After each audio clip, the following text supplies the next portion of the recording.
Welcome to Crisis in Perception, where we examine the systems shaping our world one book at a time.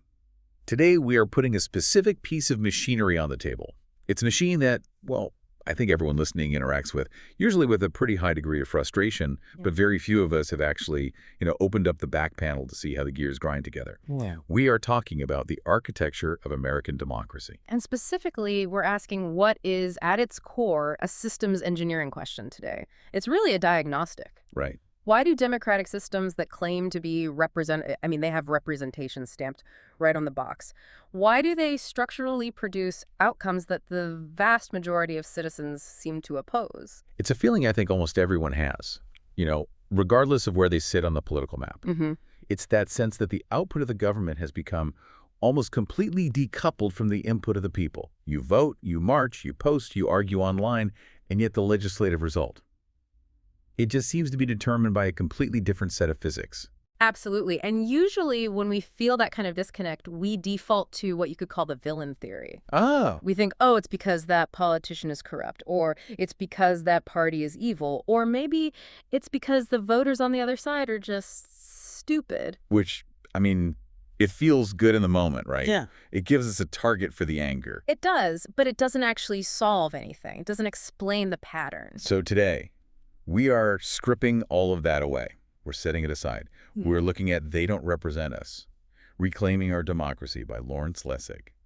And the mission for this deep dive is to ignore the personalities and look exclusively at the incentives. The architecture. Exactly. We aren't here to traffic in outrage. We're here to look at the architecture. And, Lessig is really the perfect guide for this because his background is in law, but also in technology. He looks at democracy not as this grand moral battleground, but as code. As code, huh? Yeah, it's a set of instructions. And if the output is buggy, if the government isn't doing what the people want, you don't yell at the computer screen. You check the code. You look for the bugs in the operating system. So let's establish the stakes here before we dive in. Lessig talks about a crisis of fidelity, which I love that term. In audio engineering, fidelity is all about how true the playback is to the original source. If I sing into a microphone and the speaker plays back a distorted, garbled mess, that's low fidelity. That's a perfect analogy for this. In his framework, the source is the will of the people. What we actually want our lives and our society to look like. The speaker is the government, the laws and regulations that actually get passed. Okay. Lessig's argument, fundamentally, is that the cable connecting the microphone to the speaker is frayed, it's been spliced, and it's routed through a whole bunch of distortion pedals. The signal is just being lost along the way. But before we start tracing those wires, we really have to define our terms. Lessig uses the word corruption a lot, but he's very, very specific about it.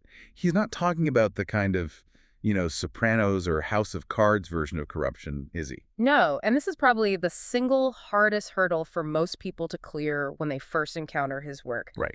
When we hear corruption, we immediately think, quid pro quo. I give you a bag of cash and a brown paper envelope, and you vote for my construction project. A bribe, a crime. Exactly. That is a crime. That is bribery. If you get caught doing that, you go to jail. Lessig is emphatically not talking about that. Because, frankly, that kind of obvious criminal corruption is, it's actually pretty rare in the grand scheme of things. It happens, sure, but it's not the system itself. Correct. Lessig is focused on something he calls institutional corruption. And he uses a computer analogy that I find incredibly useful here. Okay. Imagine a computer hard drive. If you say a hard drive is corrupted, you aren't making a moral judgment about it. You aren't saying the hard drive is evil or that it's greedy. You're just saying it doesn't work. You're saying the mechanism for storing and retrieving data is failing to function according to its design. It's a functional failure. It's a technical problem. The hard drive is spinning, the lights are blinking, but the data that comes out is just wrong. Precisely. And this leads to the good person, bad system dynamic, which is just central to this entire book. You can have, and Lessig argues we mostly do have, decent, rational, hardworking people in government.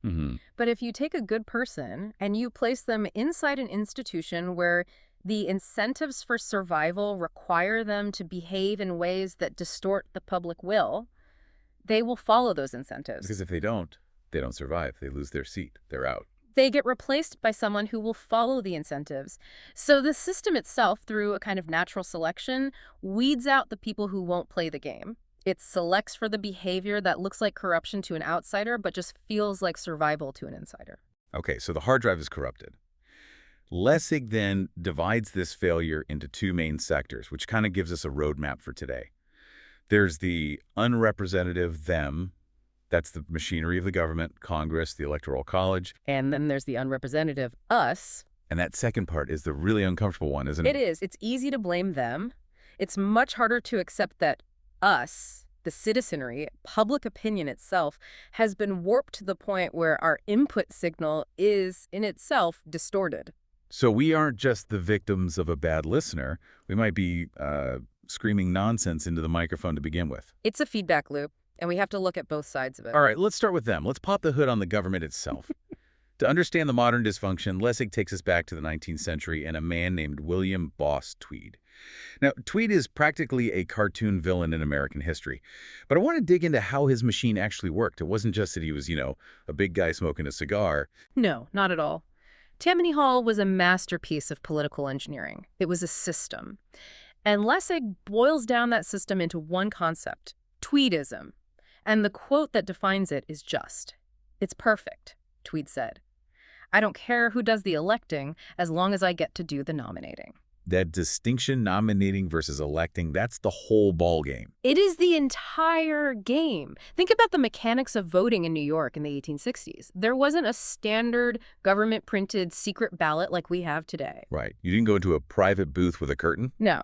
The parties printed their own ballots. They were often color-coded. So if you wanted to vote Democrat, you would go and grab the specific pre-printed ticket from the Tammany Hall guy standing outside the polling place. So the menu of choices was physically controlled by the party boss. You couldn't just write in a name easily or mix and match candidates. You took the pre-approved slate. Exactly. Tweed controlled the gateway. He controlled the filter. If you wanted to run for office, any office, you had to get Tweed's blessing to even appear on that physical ticket. Once your name was on the ticket, the election itself was often just a formality because the machine controlled the turnout. So the representative knew exactly who their boss was.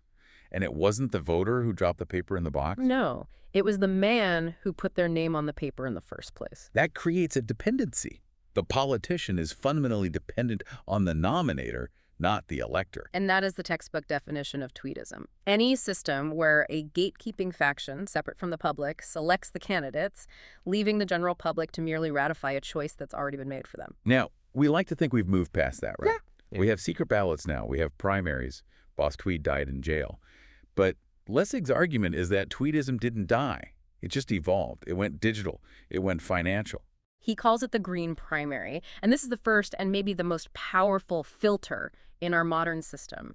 Before you ever face a voter, before you ever get to debate an opponent on a stage, you have to survive the money primary. I want to walk through this practically because I think people hear money in politics and their eyes just glaze over. They think, okay, rich people buy ads. But let's simulate this. Say I want to run for the Senate. I'm smart. I'm charismatic. I have great policy ideas that I think people would love. What happens on day one? Day one, you are likely sat down in a small, windowless cubicle at party headquarters. You're given a phone and a list of names and phone numbers, and you're told you need to raise $10,000 before lunch. Just like that, dialing for dollars. It's called call time, and it's the dominant reality for almost every candidate and incumbent. And you aren't calling your neighbors. You aren't calling the local union rep or the small business owner down the street. You are calling a very, very specific list of wealthy individuals and POCs, most of whom are not even in your state.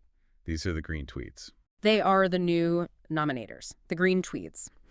Lessig cites the statistic, and it fluctuates a little year to year, but the scale of it is accurate, that the relevant funders of elections, the people who max out donations and fund the super PACs, they represent about 0.05% of the American population. Let that number sink in. Not 5%, not 0.5%. 0.05%. That is the gatekeeper class. It's an incredibly small number of people, and here is where the dependence corruption mechanism kicks in. It's not that these donors call you up and say, here's a check for $5,000, now go vote for the specific bill. That would be bribery. It's much more subtle and, frankly, more powerful. How does it work then? As a candidate, you spend hours every single day talking to this 0.05%. You learn their concerns, you hear their language, you start to see the world through their eyes, you develop a sixth sense for what keeps the money flowing. Yeah. You know that if you start championing a policy, let's say a wealth tax, or a really strict environmental regulation that is maybe popular with 70% of the public but hated by that 0.05%, the checks stop. The calls don't get returned. The filter closes. The filter closes. You effectively get vetoed before you even reach the ballot box. You can't raise enough money to get your message out. You drop out of the primary due to lack of funds. So the only candidates who survive to the general election are the ones who have already passed the green tweed test. Their policy ideas are already within a pre-approved, donor-friendly range. This creates a really weird dual reality for politicians, doesn't it? The candidate has to sound like a populist to the voters. I'm fighting for the little guy. Yeah. While simultaneously signaling to the donors, don't worry, nothing fundamental is actually going to change for you. It's a schizophrenia in governance. They develop two different languages. And it explains so much about why we see this bizarre bipartisan consensus on things that benefit the donor class like bank bailouts or certain tax loopholes, and total gridlock on things that would help the working class but might cost the donors money, like lowering prescription drug prices. The system's hard drive. Yeah. It can't write the file called public benefit because the donor sector has a read-write lock on the whole system. That's a great way to put it. The code is written to protect the interests of the funders first. So that's the first filter, money. It's a huge one. But let's say you survive that, you get the cash. Now you face the next filter, which Lessig calls the primary trap. And this is where the actual physical geometry of our districts comes into play. This is all about gerrymandering and geographic sorting. And again, we just have to look at the raw numbers to understand the dynamic. In the House of Representatives, there are 435 seats. The question is, how many of those are actually competitive in the November general election? I've seen the stats on this, and it's shockingly small. Something like 10 or 15%, right? Maybe a few dozen seats. At most, on a good year. About 85%, sometimes more, of congressional seats are considered safe. That means the district lines have been drawn often with incredibly sophisticated software like RedMap to ensure that one party has an insurmountable advantage. So if it's a red district, the Republican will win the general election. If it's a blue district, the Democrat will win. The November election is just a coronation. It's a formality. So if the general election is a foregone conclusion, where is the actual contest? Where is the real selection happening? In the primary election. Exactly. And this is the trap. Now we have to think about who actually votes in a primary election. It's the diehards. It's the people who own the hats and the yard signs, the people who watch cable news for 4 hours a night and call into talk radio. The activists. And the turnout in primaries is just abysmal. We're talking 8%, 10%, maybe 12% of the eligible voters in that district. And that small slice of the population is in no way a representative sample of the community as a whole. They're the most ideological, the most partisan, the most uncompromising slice of that party's electorate. Okay, so let's combine these two facts. I'm a sitting congresswoman in a safe seat. I have zero fear of the other party in November. Who do I fear? You fear a primary challenge from your own flank. You fear someone even more extreme than you coming at you and saying, you aren't pure enough. You compromise with the enemy. You're a rhino. Or you're a Dino. A Republican in name only. Or a Democrat in name only. The charge is that you betrayed the tribe. So, to survive, my rational move is to move to the extreme. I have to constantly perform my ideological purity for that tiny 10% of primary voters who hold my career in their hands. Precisely. Even if you, privately, are a moderate, reasonable person who wants to solve problems and make deals, the system punishes you for moderation. If you reach across the aisle and compromise, you get primaried, you lose your job. So the rational actor moves to the fringe to protect their career. This explains so much about why Congress seems so much more polarized than the actual country. The selectorate, as Lessig calls them, the primary voters, is deeply polarized, so the representatives must mimic them to survive. It connects right back to tweedism. The nominator, in this case the extremist primary voter, is distinct from the elector, who is the general public, and the representative answers to the nominator every single time. And what does that nominator demand? Conflict, purity. They demand that you fight. They see compromise as sin.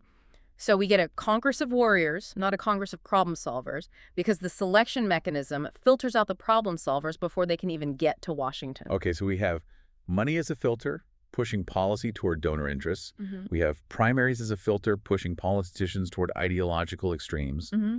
And then at the very top of the system, for the presidency, we have the Electoral College, which acts as a filter for geography. For geography, yeah. Yeah. And this is a system that Lessig argues has become completely untethered from its original design or any modern democratic justification. It's an artifact that now creates deeply perverse incentives. Most people know the basic gripe, right? The winner of the popular vote can lose the presidency. We saw it in 2000. We saw it again in 2016. But Lessig's analysis goes deeper than just the final vote count. He talks about the winner-take-all rule as the real culprit. This is the crucial mechanism. The Constitution does not say that a state must give all its electoral votes to the winner of that state's popular vote. It doesn't say, if you win Florida by a mere 500 votes, you get 100% of Florida's electoral power. So where did that come from? States chose to adopt that rule themselves, mostly in the early 19th century. They did it to maximize their own state's clout in the election. It was a kind of arms race between the states.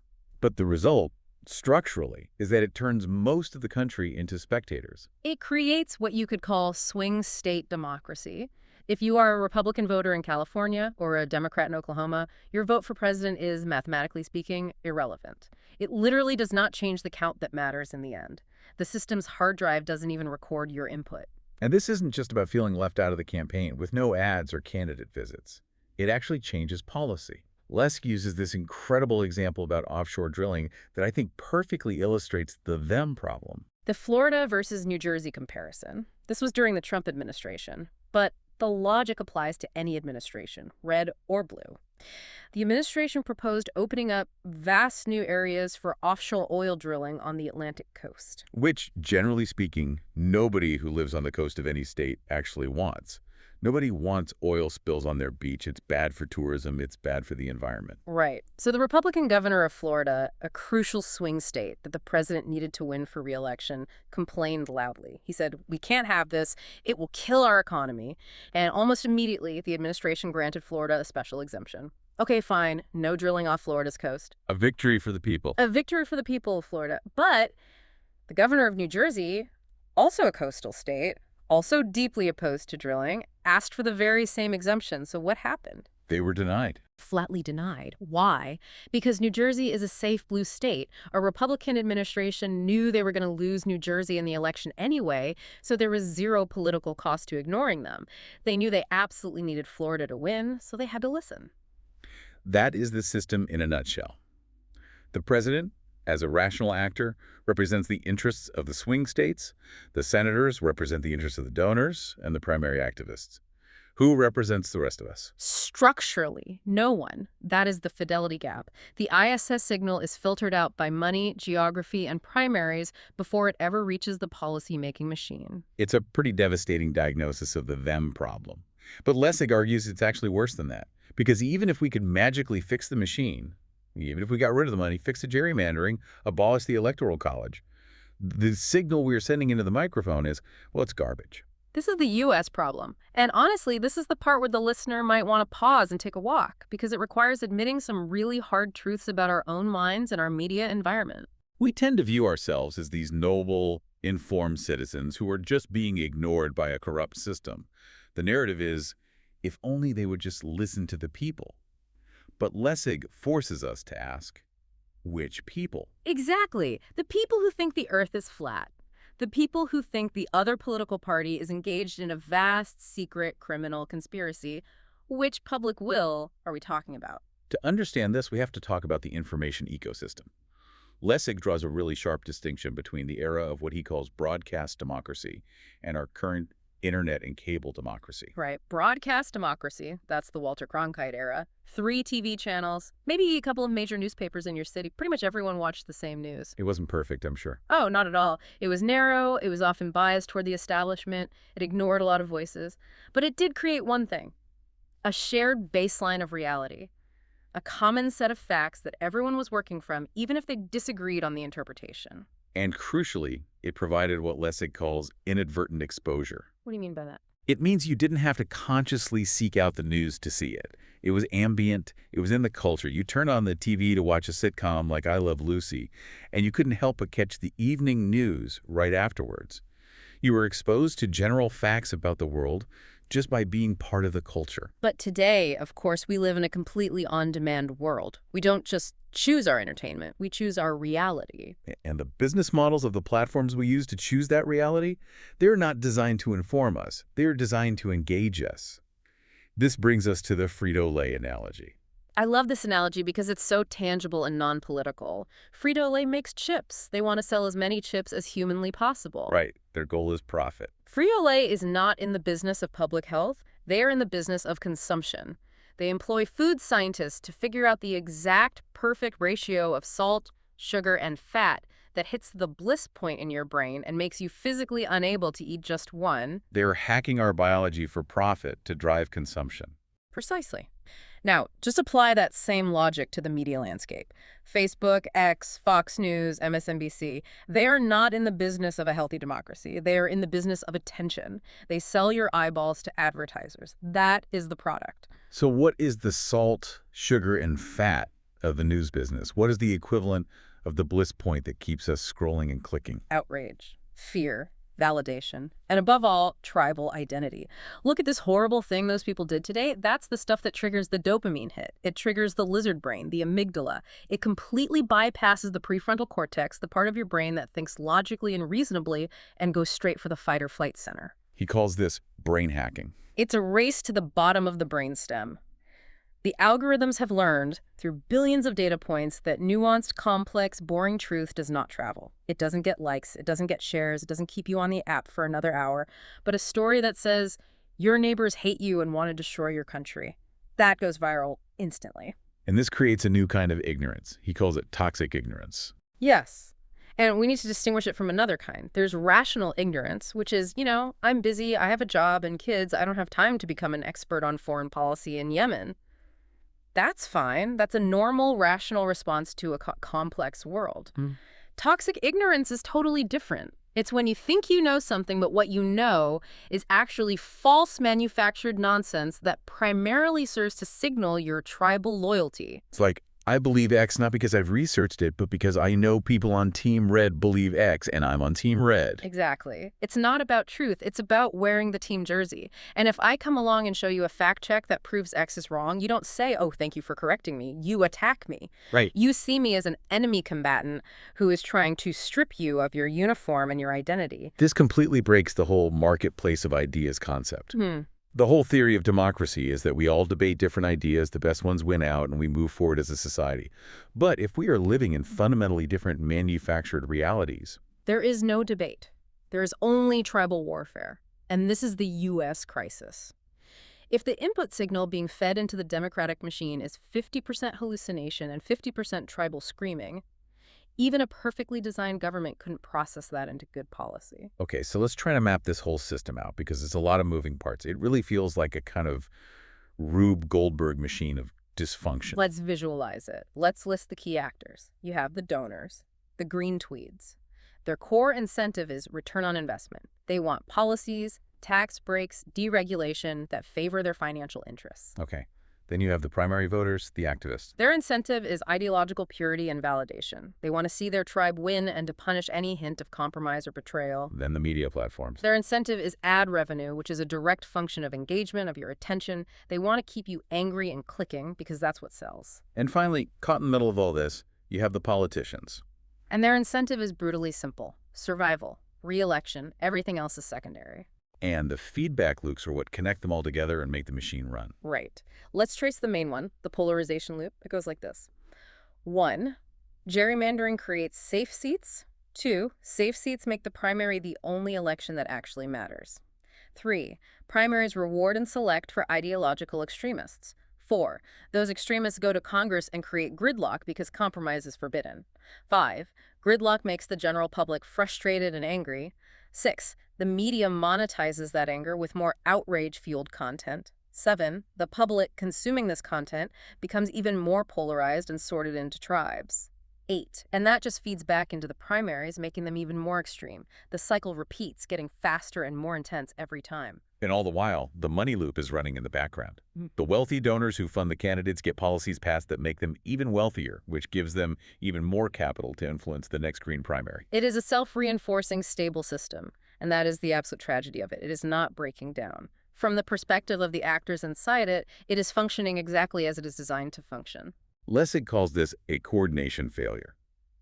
Because even if a single politician wants to fix it, say a senator wakes up one day and decides, I'm done, I'm not taking big money anymore, and I'm going to go talk to the other side and find common ground, what happens to them? They get wiped out. Instantly. It's like unilaterally disarming in the middle of an arms race. You get conquered. If you refuse donor money, your primary opponent, funded by those very donors, buries you in negative ads. If you dare to compromise with the enemy, your own base primaries you for being a traitor. So the system naturally weeds out the good actors, or at least the ones who try to act differently. And the bad actors, or rather the actors who are willing to play the game ruthlessly, are the ones who are selected for survival and promotion.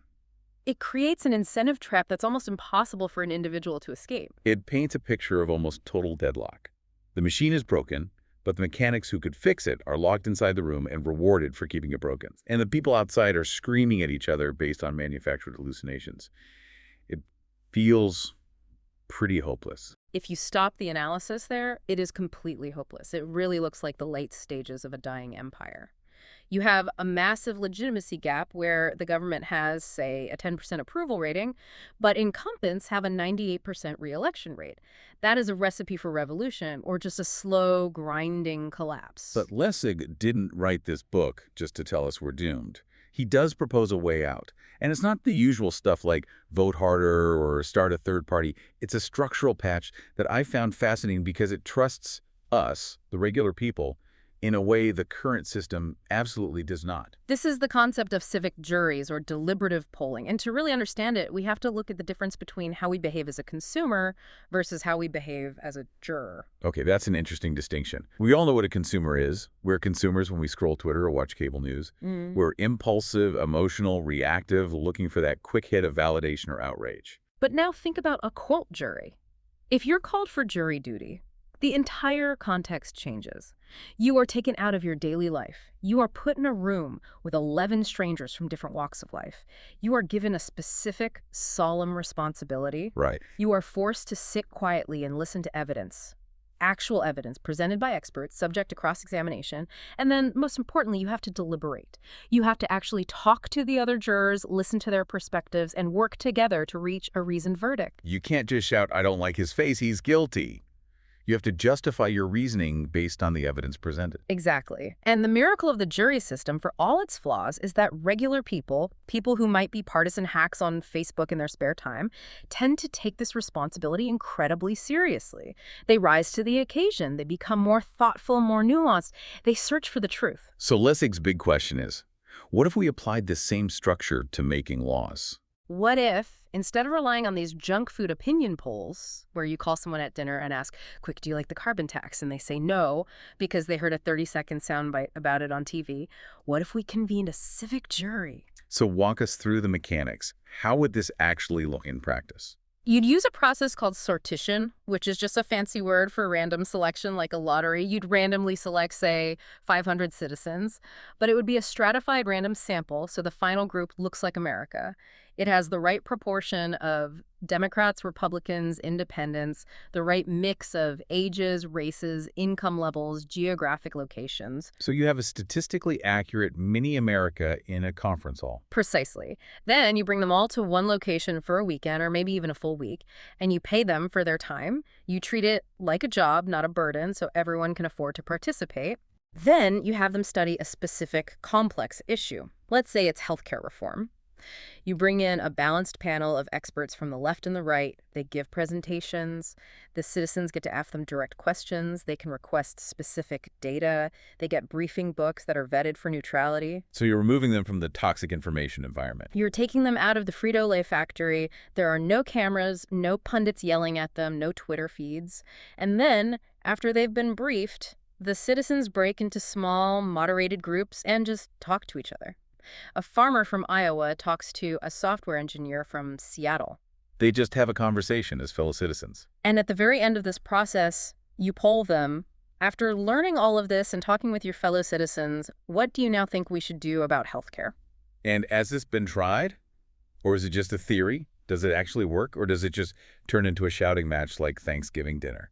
The data from experiments around the world is just incredible. Lessig points to the example of the Citizens' Assembly in Ireland. Ireland had been politically deadlocked on the incredibly divisive issues of abortion and gay marriage for decades. The politics were toxic, nobody could touch it. I remember that. So they convened a randomly selected assembly of 99 citizens. They met over several months, they deliberated, they heard from all sides. And what happened?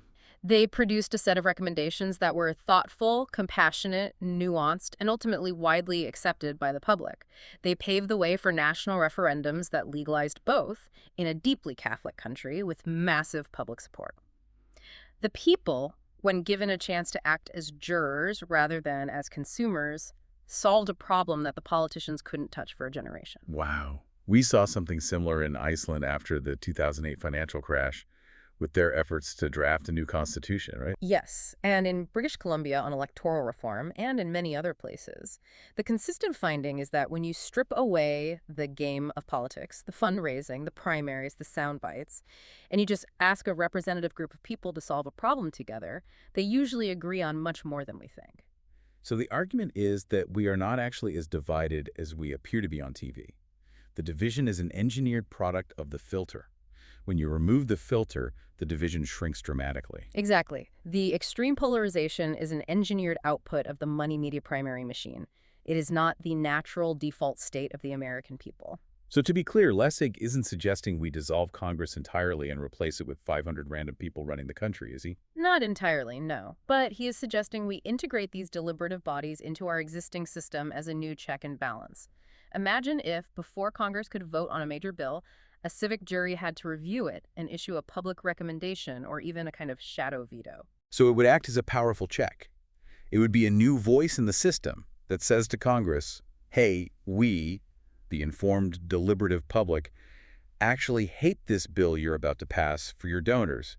And now everyone knows that. It would force the system to acknowledge the actual will of the people, not the distorted funhouse mirror version of it that comes from the green tweeds and the primary extremists. It creates a new, healthier feedback loop that bypasses the institutional corruption. It effectively shifts us from a sanction model, where our only tool is to try and punish bad politicians at the ballot box every 2 or 4 years, to a selection model. That's a great way to put it. We ensure that the voices and the ideas entering the room are actually representative to begin with.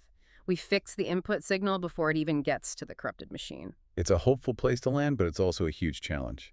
Because building these new institutions requires immense political will, and the people currently in power, the very ones who survived the Hunger Games of the current system, have absolutely zero incentive to build them. That is the ultimate catch-22.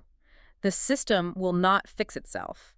The beneficiaries of tweedism will never vote to dismantle tweedism. It requires an outside force. It requires the ISIS to wake up, realize we are being played by the corrupted hard drive, and demand a fundamental reboot of the system. But at least now, thanks to this analysis from Lessig, we have the schematic. We know where the wires are crossed. We aren't just standing outside yelling at the speakers anymore. We can point to the broken components. And that is always the first step. You cannot engineer a solution until you have run a proper diagnostic. They don't represent us, is that diagnostic. It leads to a powerful final thought. Democracy is not a promise, it's an engineered output.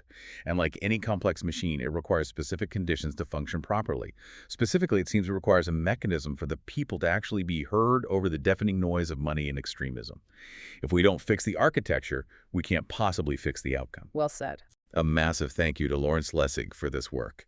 It really does change how you read the news. You stop getting so mad at the individual players, and you start looking at the game board itself. Always keep your eyes on the incentives. This project is free and publicly accessible. If you'd like to support the time, tools, and research behind crisis and perception, you can become a supporter on Patreon. For a shorter visual overview of this topic, see the mini explainer linked in the description. If you enjoy this kind of systems-level analysis, please like, subscribe, and comment with books or topics you'd like us to explore next.